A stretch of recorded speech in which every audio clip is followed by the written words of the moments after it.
Joining us is LaToya Dwight, the founder and CEO of the Fibroid Pandemic, also the creator of the Run F.A.R. 5K. Joining us for the third year to talk about it. Thank you so much for being here in studio with us, LaToya. Absolutely. Thank you for having me, Faith. I mean, I always look forward to having this conversation with you and continuing to make a difference. So thank you so much for allowing my voice to be amplified. I really appreciate it. Thank you so much for being here. So for those who might be tuning in for the first time, can you explain what Run F.A.R. is? Absolutely. So Run F.A.R. is a double entendre. So F.A.R. is an acronym for Fibroid Awareness and Resources. And it also exemplifies the notion that we are here with you every step of the way, locking arms with you to help you run across that finish line of your fibroid healing journey. So Run F.A.R. 5K is a 5K run walk that was created to help provide resources and amplify voices for those who are going through the global pandemic of uterine fibroids. And your story is such a beautiful one, a program that came out from a personal experience. For those who are not familiar, can you tell us about your journey and how you found out? Absolutely. So, it was kind of unconventional.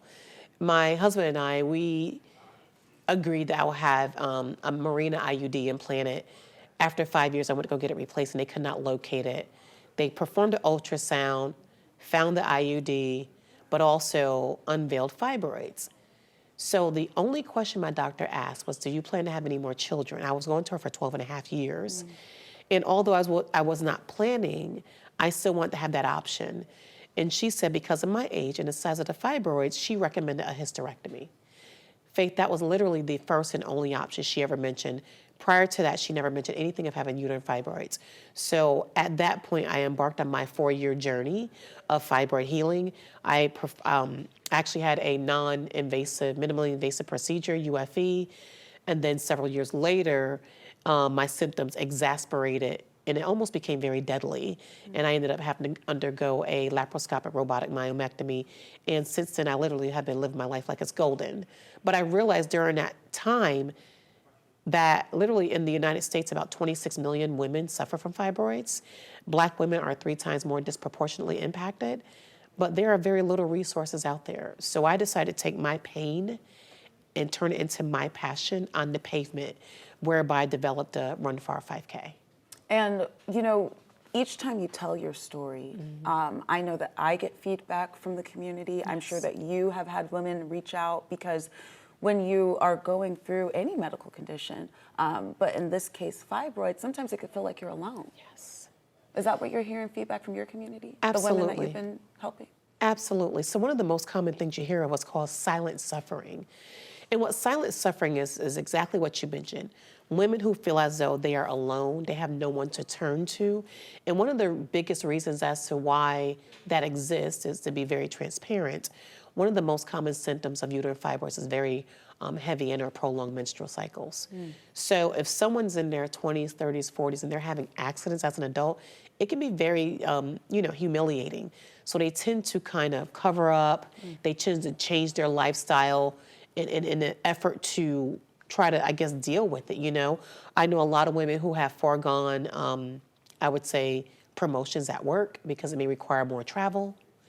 I know individuals who have decided to not go to their best friend's birthday party or not take that vacation because they've been bleeding for 45 days to a point to where they've actually become anemic. So it truly impacts your life in every single aspect, mentally, emotionally, financially, et cetera. It's such a powerful story that you have and a network that you have created to help so many people all across Atlanta and beyond.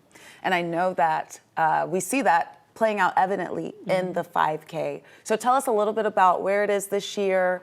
Can people still get in on this and just kind of the mission behind it? So I'm super excited because we're bringing it to the city. It's going to be at Grant Park on Saturday, July 26th, and it starts at 8 a.m. Typically, people arrive around 7 a.m. or so.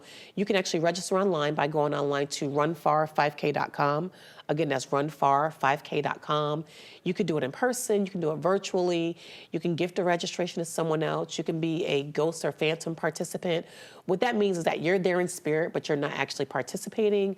You can create your own team. So I thought about just about everything to make it very inclusive. And one thing that's really neat about this year is that we're actually incorporating a 1-mile fun run for the children, because we do have some kids out there and we want them to enjoy themselves as well. They're getting active, they're having a lot of fun, and this is all going to a good cause. Can you talk to me about that? What is this whole Run F.A.R for 5K, the gala that you all have every year, what is that all impacting? So we have a nonprofit called Pad the Pandemic Foundation.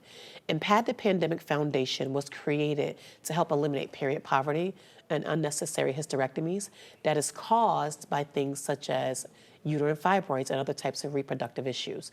So later this year, we're gonna have what's called the Fibroid Awareness Sneaker Gala. It's gonna be at the Gathering Spot. We're going to have different experts and doctors and speakers that come out and educate women and their families, because this is a family thing. And it's important to draw your spouses and even your adult children into this conversation so that they can truly understand how mommy is being impacted. So with Pad the Pandemic Foundation, we do different things. Like we just recently partnered with another organization to do a back to school giveaway. We're doing more initiatives into the community with like a pad drive. So there's a lot of things that we have coming. And then my last question for you, LaToya, what is the need right now in this space for women? That's a really good question. The need is resources. Resources. Providing resources so that women are educated, fully educated about what their options are.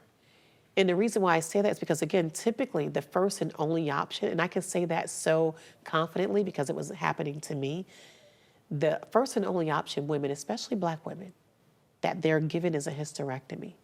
You can take medication, you can change your diet, you can go to a more holistic route, you can get a minimally invasive procedure where you're not down for weeks or months on end. Then you can look at a hysterectomy or other major services or surgeries. So those are things that women need. They need to know resources. They need to know what their options truly are. And also, give women grace. Give women grace and understand that they're probably dealing with something greater than what appears to be on the outside. Amen. Say that again for the people in the back. We truly appreciate you taking the time. Once again, the Run F.A.R 5K going down Saturday, July 26th. Registration is still open.